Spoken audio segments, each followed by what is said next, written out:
All right. A very good morning to you, our dear listeners and viewers of Click Niger Online Radio. Today is the 25th day of November 2020, and it's good to be here to do this again with you. It's Youth Assembly, and today we look at the Youth Political Party in Nigeria. How feasible is it? Well, the quest for more youth participation in Nigerian politics is an ongoing one in Nigeria. We see the debate happening on social media, and a lot of young people are asking, when will the youth party actually begin? Well, youths have indicated interest in vying for political office, and they have also complained about being shut out by established political parties dominated by the older generations of politicians. Now, whom the youths blame for many of the problems bedeviling the country, who will they blame? Now, to solve the problem of exclusion, some youths are floating the idea of a youth-based political party in a bid to improve the chances of youths in electoral process. So, is Nigeria ready for a political party, a youth political party? That is a question we want to ask today on Youth Assembly as we look at the Youth Political Party, how feasible it is. Well, today I have with me some honorable members. Yes, they're youths, and so they're doing great things. We have Honorable Segun Olanipo, a politician and businessman. Welcome, Honorable. Thank you very much. I'm very delighted to be here to discuss on this important subject matter. Okay, so you already belong in a political party, but we'll get to that. We'll get to find out. And we also have here Andrew Abu. He is a political analyst. Welcome to Andrew. Thank you very much.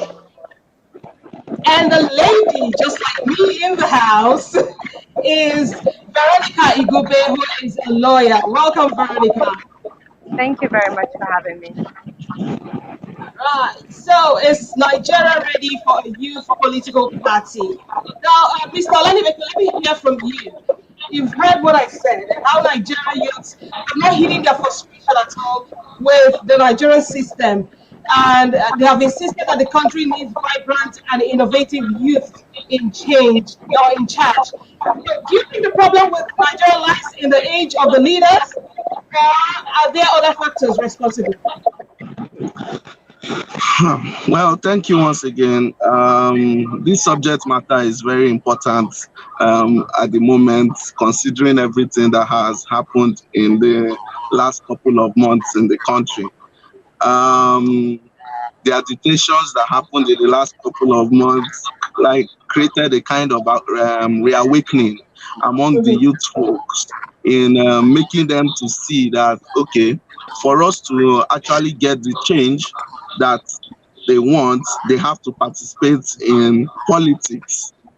So, and that brought rise to the interest of saying they want to form the youth political party.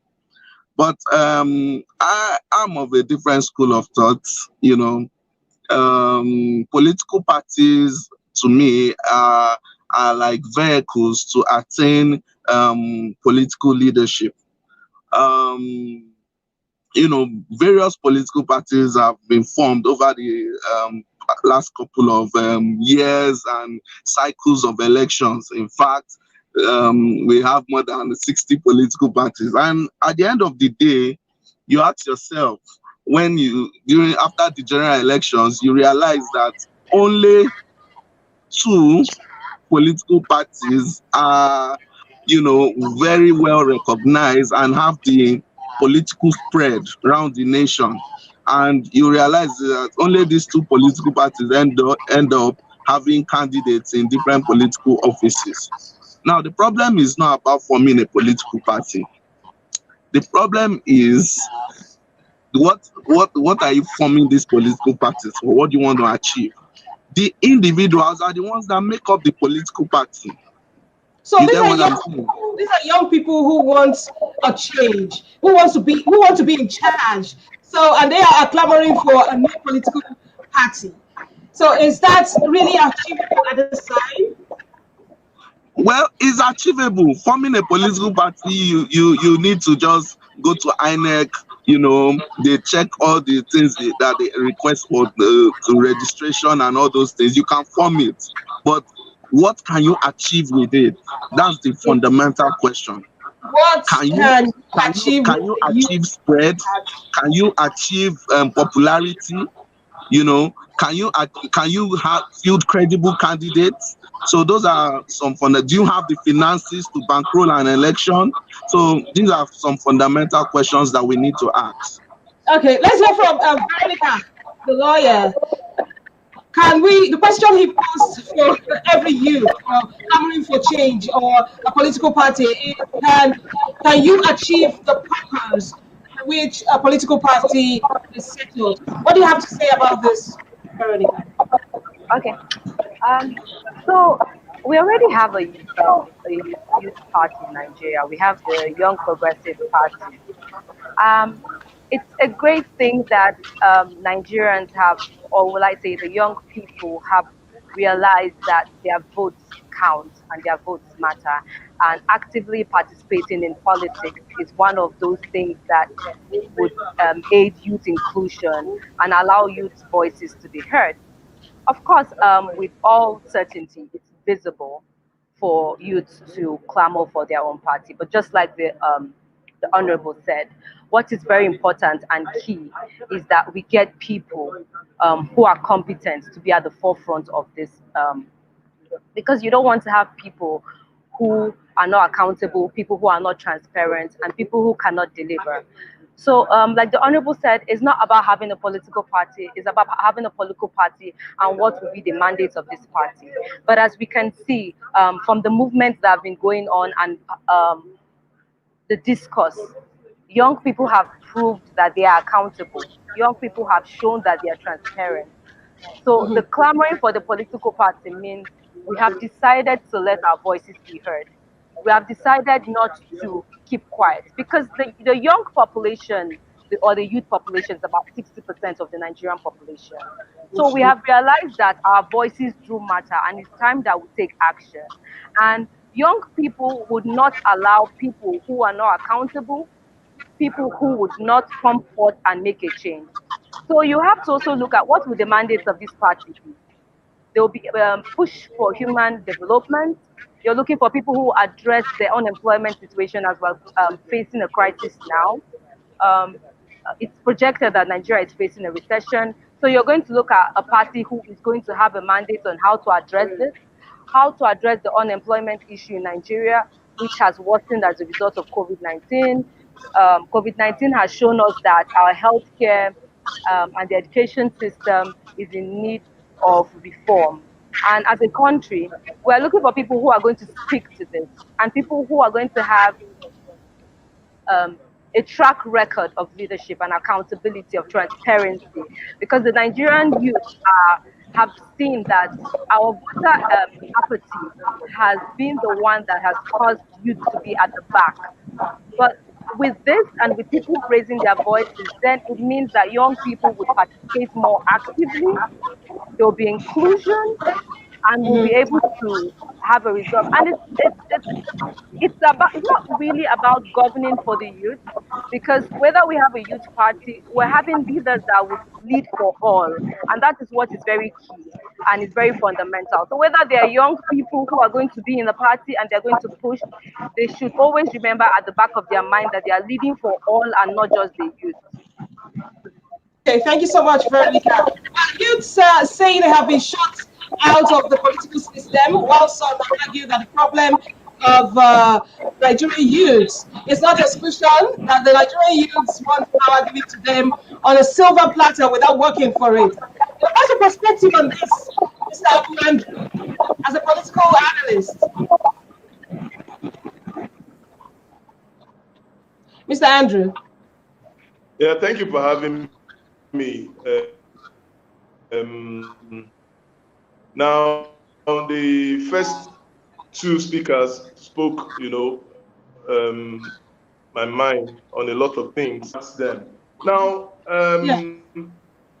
you see, politics and governance is not theoretical, the way a lot of young men and women paint it in Nigeria. So first of all, I'd like to say that I've been a member of a political party since 2007. Okay, so yeah, and I'm currently a member of the All Progressives Congress, you know, a very, very proud member of it. Now, it is not about forming a political party or creating a political party that has to do with young men and women or the youth. You see, until the young people in this country start understanding that, look, what runs a political party is structure. It's not just by pronouncing that we want to create a political party. People are still yet to grapple with the fact that political parties run on structures from polling unit level, ward to ward level, to local government, to state, to federal, to zones, then to the federal government. Okay. Now, in running those structures, it is a combination of a whole lot of things. My brother, who spoke first, talked about the financial aspect of it. You understand? These are projects that So are you saying entail very, very huge sum of amount? Because look, I'm going to speak. But are you saying that youths are not ready? Are you saying youths are not ready to take up the mantle of leadership in the country with what they've done so far? And they've even been commended for the efforts they put in the protest and how organized they were. So that is the job of the older people in mentoring them. That is an issue I'm going to discuss. And I would like you to now first of all, first of all, let's establish the fact that it is not we versus them. That's the youth versus the older people.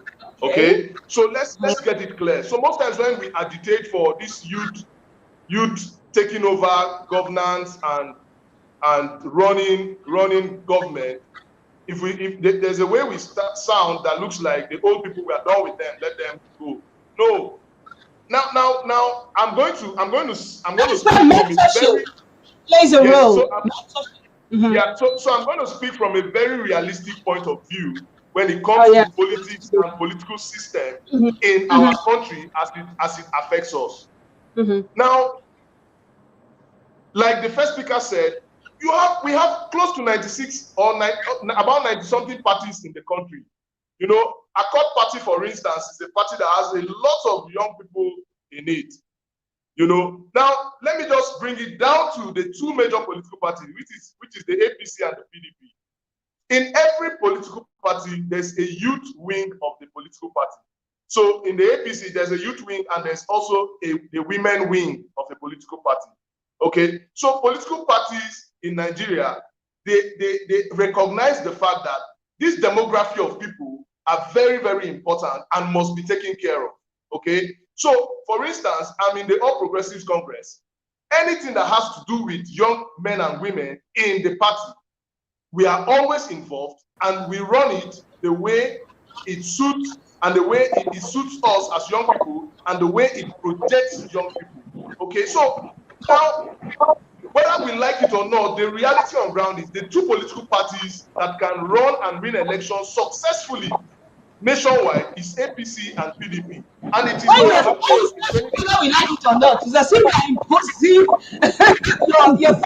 it's the reality. And I'm telling you that I'm going to be speaking to you from a realistic point of view. So that because we had a protest that had thousands of youth locked down Lekki Tollgate and some other parts of the country, does not determine that the young men and women in the country can take over or hijack power by 2023 through a political process. You understand?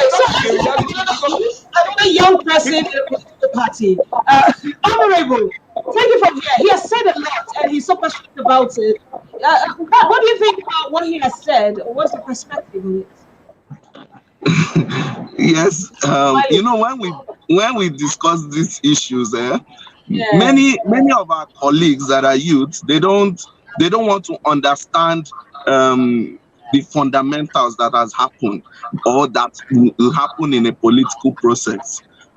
Just like my brother said, there are so many things involved. What I normally advise, like somewhere like me now, I'm a member of the PDP. And what I normally advise is, number one, if you want to participate as a youth in the electoral process, you have to participate in a political party that has structure and spread. Okay. Second, and everything, we saw thousands of youth. If you ask those youth, how many of them have their PVCs? That's number one. Secondly, number two, aside from having your PVCs, how many of you can go and vote at your location, your state? Because the electoral law right now in Nigeria, you can have your PVC, somewhere like me, I have my PVC, and my place of registration is Ekiti. You get what I'm saying? Ado Ekiti. So I can have my PVC and I'm based in Abuja. That means if I'm in Abuja on election day, I cannot vote. You get what I'm saying? So we might have the numbers.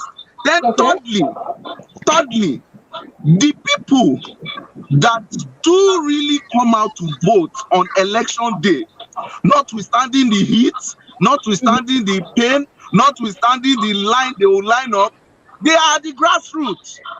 And that's where politics starts from. There's a saying, politics is local, especially in this part of the world.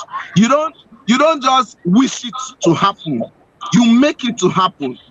You cannot wish that, okay, we are angry about what has happened. I'm a youth. I'm so pissed. I'm pissed about our system. I'm pissed about all the things some of our leaders have done, our older generation. But for me to make that change, I have to go to my grassroots, which is Ado Ekiti. Start from my ward level. Started participating in politics there, became popular there, made name. Then they knew me that, okay, this young man has gone to work, he has now come back home and he wants to participate in the process. Then they can now say, okay, we are supporting you to contest for this position or go and get this appointment.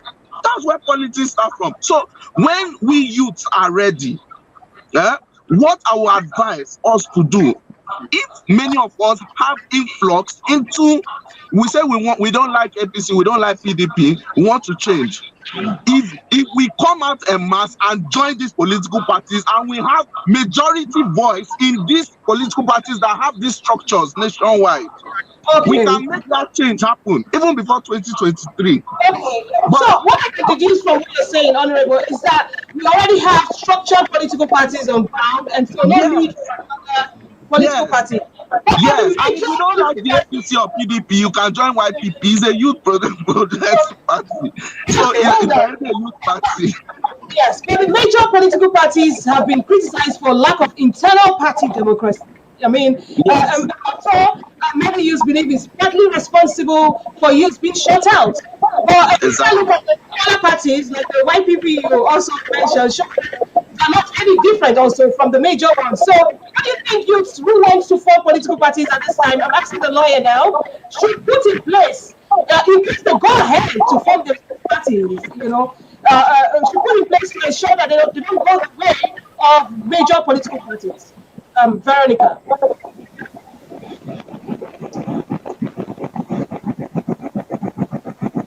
Veronica, you're muted, yes. Sorry, I just realized that. So I'll start by saying that as youth, we have to go to the drawing board and we need to strategize, which is very, very key. So the speakers and my fellow speakers here had pointed out certain issues which I noted down. So the issues of funding, the issues of youth having their PVCs, the issues of having the structure nationwide, the issue of voter education. So as youth and youth going into politics and participating fully into politics, we need to have a plan, which is a strategy of how we're going to address these issues. And this key issue is voter education, which will be very, very key. To address these issues, ensure that everyone has their PVC. Ensure that those that are eligible to vote get registered, get accredited, know the process, know the procedure. ensure that we create a network with people. Because he stated, the fellow speaker stated about networking and grassroots.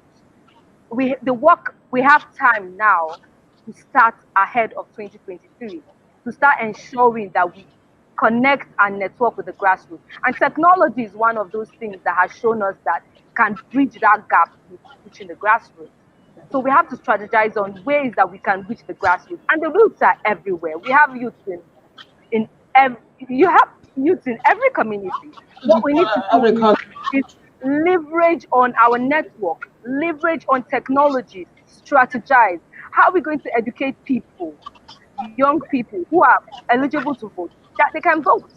We need to sit and strategize. How do we ensure that everybody belongs to a political party? How do we ensure that if we form a political youth party, that we can ensure that everybody votes? Is by raising awareness and educating people about their rights to vote. That is one way to start. Ensuring that everybody has their PVC. So I think it's about re-strategizing, having a situation report and assessing the current situation now, and then ensuring that we address all the issues. And one thing that is very key is going to every community and ensuring that there's a survey. You have what affects this community, because what affects community A will not affect community B. So it's all about strategizing, planning, and I think that young people have shown that they can plan, they can strategize, and funding is not an issue as long as people see that you're accountable, you're transparent. I think that there's definitely going to be a difference. Young people can do it, and it's all about us believing in ourselves and coming together and making a difference. Okay, so young people can do it. As you said, funding is not an issue. According to her. So, Abraham, political analyst, still here with us. We can't see your face. We need to see your face. You can't really see your face. Yes. How about now?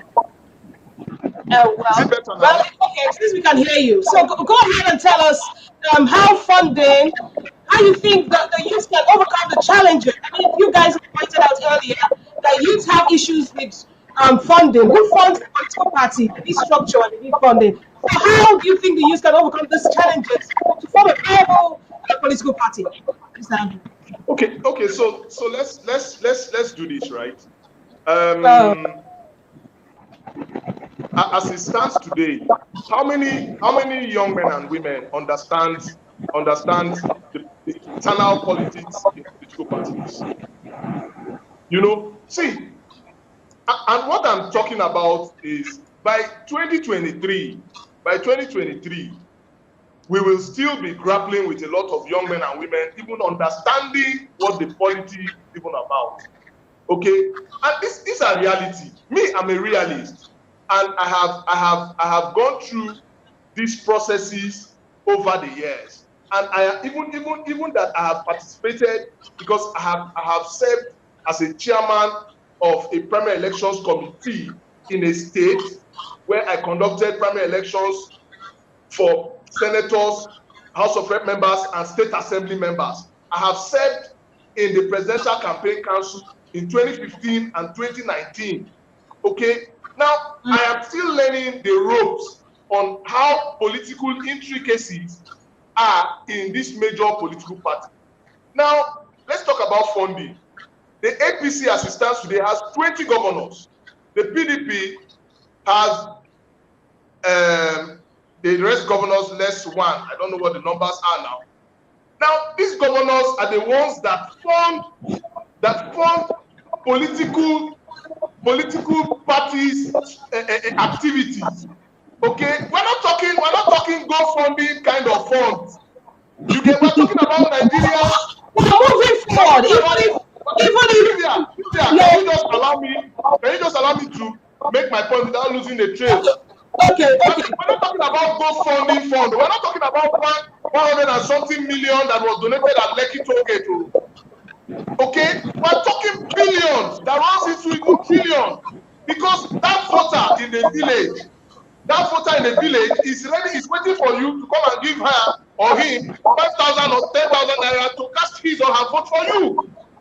Okay, and the youth going to change that system or that mindset? Okay, now in every political party you have structures at the ward level, to the local government level, to the state level, and at the national level. How many young men and women are involved in these structures as delegates? Okay, so we need to start understanding. We need to start understanding the rudiments of political parties and the structures that are involved. Now, you know, there was one time I was watching something. I was watching a program on Channels TV, and there was a primary elections committee from my colleague, Honorable Shegun from Ekiti State. He was in Ekiti State during their last election, APC primaries to be precise. Dogs just came in and scattered the ballot boxes for the primaries and everything. And I was watching it with my brother, with my sister-in-law, and she said, "Can you imagine? See these dogs, see what they are doing." I said, I just looked at her, I smiled. I said, "Unfortunately, you see these dogs you just spoke about in a very derogatory manner. They're the ones that determine the people you and I go and queue to vote for." Do you understand? These are illiterates. These are people that their minds are controlled by individuals. Do you understand? And these are systems that have been there from time immemorial that you cannot erode or erase between now and 2023. So there's a whole lot of work that needs to be done. Let's be realistic. And that is why if I tell you my views on the whole NSAS protest, but that will be a conversation for another day. We need to be very realistic as young men and women in this country. And we always miss the point. That is why we always miss the point in this country as young men and women.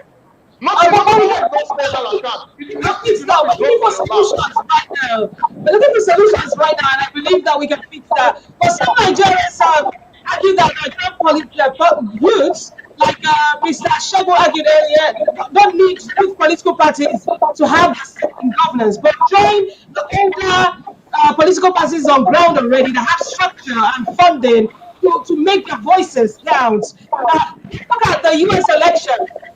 But it was said that youths rallied behind Joe Biden, even though he's old. Now, do you think it will also work in Nigeria? The style they use in the US work in Nigeria, and do you think it's also a good option compared to you starting afresh before 2023? You political party, Mr. Shegun. Yes, thank you very much.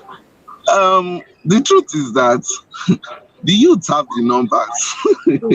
It's very funny because when I listen to my brother talk, it's just you know, when you pass through the process and you've been blown, you've been slapped, so many things have happened to you. You understand what is going on.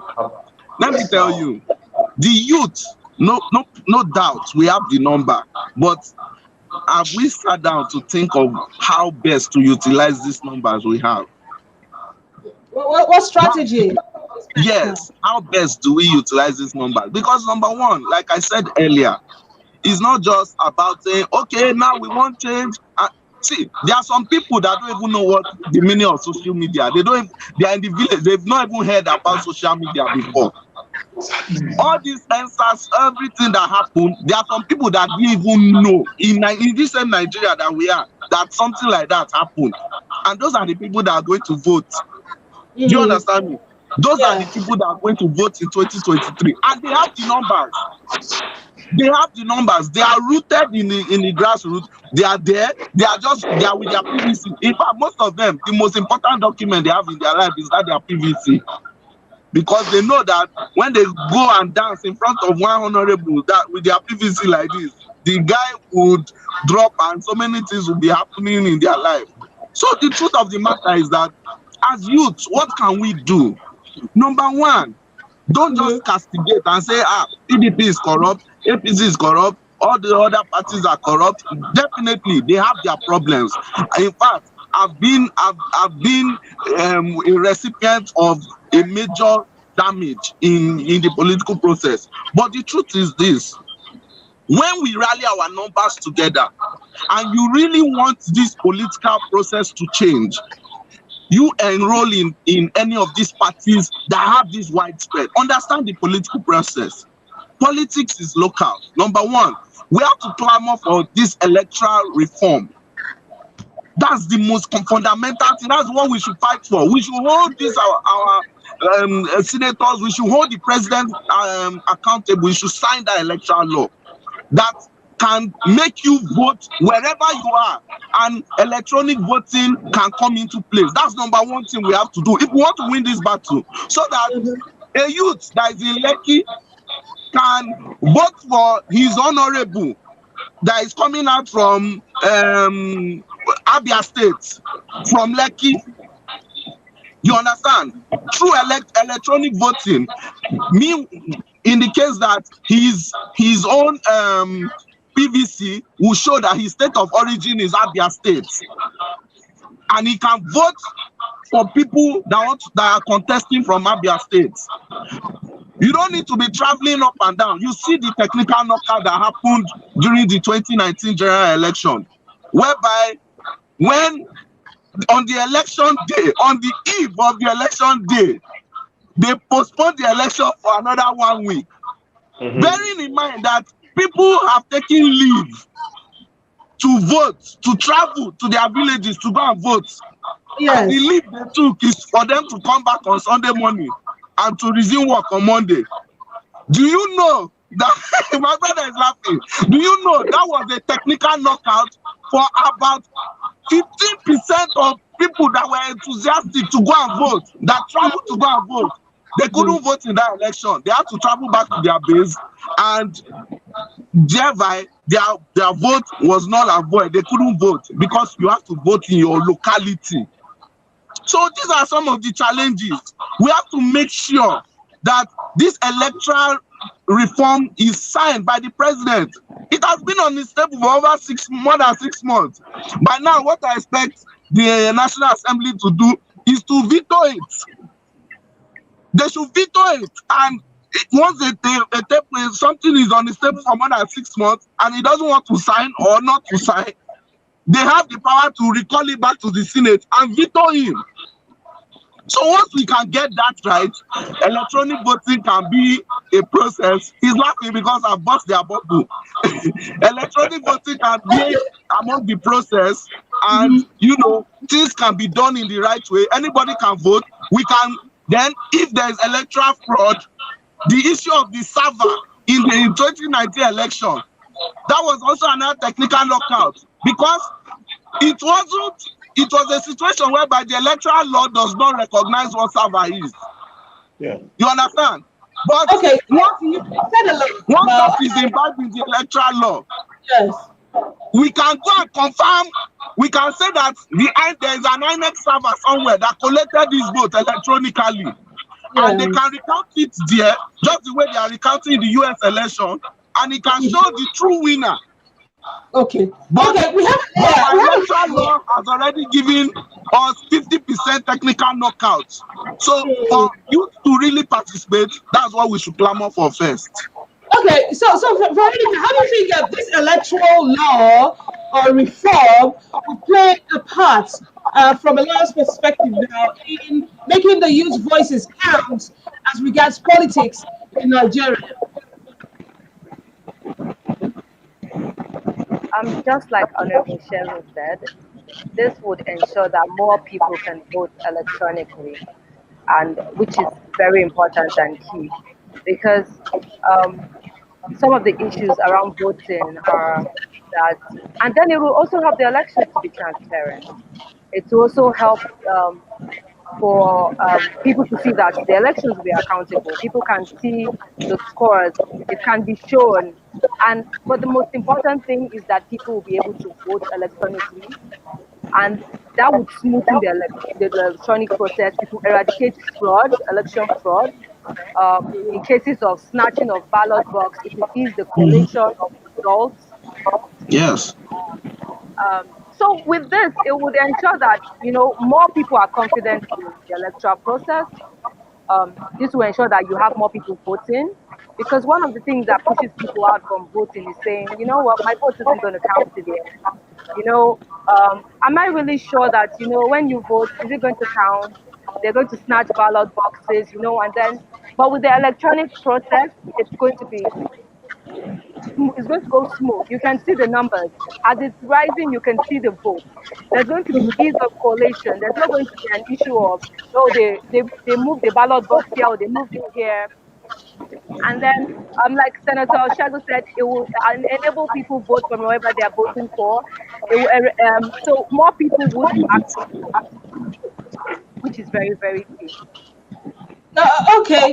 How can youths push for this electoral reform and make sure it is achievable before 2023? I mean, it's almost here. Do you think they should push for it? Is that for me? Yes, okay, go ahead. Okay, so fine. First of all, Sylvia, let me correct an impression. There is no electoral law that stops young people from participating. Our electoral law is very explicit. Okay. Can you hear me? Yes, go ahead. Okay, good. Our electoral law is very explicit. 18 years and above, you are eligible to vote. Okay. Then of course there are ages you can contest into offices. 25 for local government chairman, House of State Assembly, 30 for governor, 35 Senate, like that. Okay. So now I agree with Shegun and Veronica that our electoral laws need to accommodate electoral voting system. Now, in the last two elections that we just held recently in Edo State and Ondo State respectively, something new happened in those elections. Now, INEC started posting results from the polling unit. Okay, they started posting results from the polling unit to their site. So it was very easy for you to know the party that was already losing or winning. Okay, so our electoral system is gradually making progress, and I'm assuring you that before the president leaves in 2023, he's going to sign that electoral law into bill that is going to favor every Nigeria. Unfortunately, there are a lot of gray areas in that bill, and the president wouldn't have just signed it. You get, but you see, people don't understand the nitty-gritty in these things. You understand? So, but I'm very sure, I'm very hopeful that the president is going to sign that electoral law into bill, so long as the National Assembly make those adjustments that they need to do. Okay? So, okay. The impression of young men and women saying does our vote count is where we even fail from the start. You must make that conscious effort that your vote counts, and you must go through those processes. You must. There are a lot of young men and women that even have PVCs that when they go out on that day to go and vote and the sun comes out and shines very hot, they'll tell you, I beg, I don't kill myself for this country, I beg, make I go my house, go in the house. You understand? When you see that man in the village that does not have access, like my brother Shegun said, to social media, he will stand under the rain and in the sun till he casts his or her vote and wait for it to be counted before he or she goes back to their houses. Until we start facing that reality. Until we start facing that reality and understand that is where our system is at the moment, and follow it like that headlong, we will never make any reasonable or tangible progress. Okay, now that you mentioned social media, the conversation is there. We see it every day. The clamoring for youth having their own party ahead of the 2023 elections. I want to just establish this fact. Starting from you, Mr. Andrew, do you think the youth have a chance to actually make it in 2023 if that political party is formed now? Mr. Andrew, just yes or no answer. No, there is no dramatic change. You don't have to wait a little longer. Which one? Where do you stand? There is no dramatic change that is going to happen going into 2023. It is either going to be PDP or APC. Okay. For you, Mr. Honorable Shegun, as Veronica has given you the name senator, What do you think? I claim it in Jesus' name. Incoming senator. Okay, so are you ready for 2023 having a political party and winning elections, or do they have to wait a little longer? If they have their own political party, they will not make headway. That's just my prediction. But if they join the existing ones that have structures before 2023 in their numbers and do the needful in registering in their localities and actually go there to go and participate in the political process, definitely they will make a change. All right, and to you, Veronica Igube, what do you think? Are they ready to take up the mantle of leadership using the youth political party now, or they have to wait a little bit longer after 2023? I think it's a definite yes for me. I think that young people are ready. Young people have realized that we need to vote, because it's our votes that will determine whether we're going to get quality education, whether we're going to get good health, whether we're going to get people who are going to invest in human capital development, and whether it's people that are going to ensure our security. You know, I think that the messages passed by the other speakers are very, very cogent. And as youth, we should start noting that down. And we need a plan. We need to strategize. And that is very, very key. And I think we have time to do that. Of course, it may not be an overnight swooping change, but there's definitely going to be a change. It is definitely not going to be business as usual, and it will be progressive change. So from the next election, you're going to see an improvement. From the next election, you're going to see an improvement. The truth is, it's not going to be business as usual. That's the fact. It's not going to be business as usual. There is going to be a change. There's going to be a difference. It might be minute, but it's the first steps that make a difference.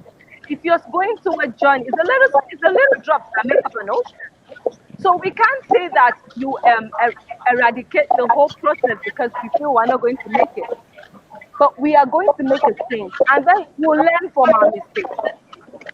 So we're going to take that bold step in 2023, and then we'll learn from our mistakes in that year. And we're going to progressively change. And that's the way we're going to make a difference. And like one of the speakers rightly said, we have to ensure that we pass that message that your votes do count. We're going to ensure that youth will come out and stay from morning till night till they vote. Youth are not going to get tired. It's that point that we ensure that we pass that message that your votes do count. And of course, with funding, there are issues of funding, but why I said funding isn't going to be a problem is because we're going to re-strategize on various forms of funding. We're going to campaign door to door. We're going to have strategies with people campaigning door to door. There are several governments, even in developed countries, that do this. They go door to door to campaign. We have to ensure that we have people in the grassroots. We have people talking to corporate people. Because there are people who are corporate who feel that they don't need to vote because they're comfortable where they are. But we have seen that we cannot be comfortable in this country anymore. We have to speak up for our rights. And it's our right as Nigerian citizens to vote when you're eligible. And we need to start voting. Thank you. Just make a point, please. So much. Okay, Mr. Andrew, 1 second. 1 second is good. I need all of us on this panel to understand that political parties produce candidates through primary election process. And most of the youth are not part of that process. So the people we are going to be voting for in 2023 is the product of what the political parties primaries gives us. Exactly. Can I say something? I understand your point. To be honest, it's not about having a youth there. Of course, we want youth inclusion. But the key thing is having someone who is transparent, someone who can do the job. It's not about having someone that can do the job. So I don't think that we should get the misconception that young people are going to get away with the old people. No, young people are trying to ensure that the people on board are competent. The people on board can ensure that Nigerians are secure. The people on board can ensure that we have amenities, light, electricity. So I think that is what is key. It's not about whether it's a young person there or an old person there. Because in the end, even if it's a young person, the young person is going to have to rule for all. Because if you're a leader for all. You're not a leader for the youth. You're not a leader for the old. And that is something that is very, very key. It's competency. It's leadership. It's track record. Can you have empathy? You know, things like that. We need transformative leaders. And it can't be about, so those things will be in key in who we vote. All right. Thank you so much. Okay. Thank you so much, Veronica Egube, lawyer in the building, saying so much. And it's as if we should just give you this party to handle for us, for all the youths in Nigeria. The way you're pushing for it. Thank you so much for your contributions today on Youth Assembly. Thank you. All right. And Mr. Olani, sorry, Senator. All right, thank you so much, Honorable Sheikh, for all you've done today on the program. I mean, what you have said is that politics is local, and we are taking that home. Every youth should take that home today. Yeah. So, yes, continue to do what you do, and we are here supporting you all. Thank you for your time. Thank you so much. And then, Mr. Andrew. Thank you also for your time, political analyst, and of course, member of the All Progressive Congress, which is a political party. Thank you for doing this with us and for sharing your opinions. Thank you for having me, and let's continue to hold our leaders accountable. That's one. Oh, yes. Yes, have a fantastic day, Mr. Andrew, and to you all, have a good time today. Well, Youth Assembly continues to, on Monday with another interesting edition. We hope you join us at the time at 10 a.m. West African time. We are also streaming on www.clickniger.net. Follow us on our pages, Instagram, YouTube, Twitter. We are all there, and you will see our handles there. Click Niger, Click Niger1. All right, my name is Sylvia. Have a fantastic day and keep doing what youth need to do to move this country forward. My producer has been Ihama Ukeke, supervised by Ehi Ohiano. Bye for now. Bye. Bye.